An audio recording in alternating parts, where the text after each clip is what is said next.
Ingon lagi sila nga, ay, dakto, aswertihan ni mo, no? Naminyo kag afam. Na, Ginoo Lord, thank you, Lord. So, makaingon man gyud ta, ano, no? Kay wala man gyud ta nakakita sa pag-anto sa anak nila. O, pareha na ako. Sa ako mga pag-anto, sakripisyo, wala man ninyo nakita. Ang mostly nakita ninyo hanggang mising-misita, o. Kaya dili man nato batasan nga maghinakilak diha. So, ang i-share nato ang nang malipayon ta.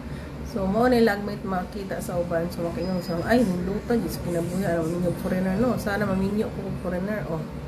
Ang pagminyo og foreigner, nako, igalampo gyud na, inang ano, dili ba tanang foreigner karon. Igalampo na sa Ginoo.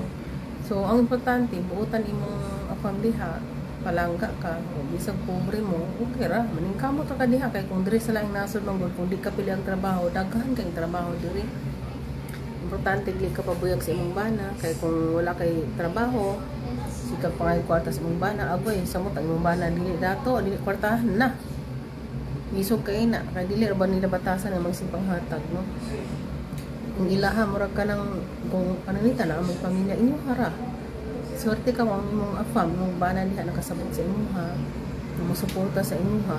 Okay ra, pero pag afam mo mga isog kayo na Ginoo, kung galampo diyan na, galampo.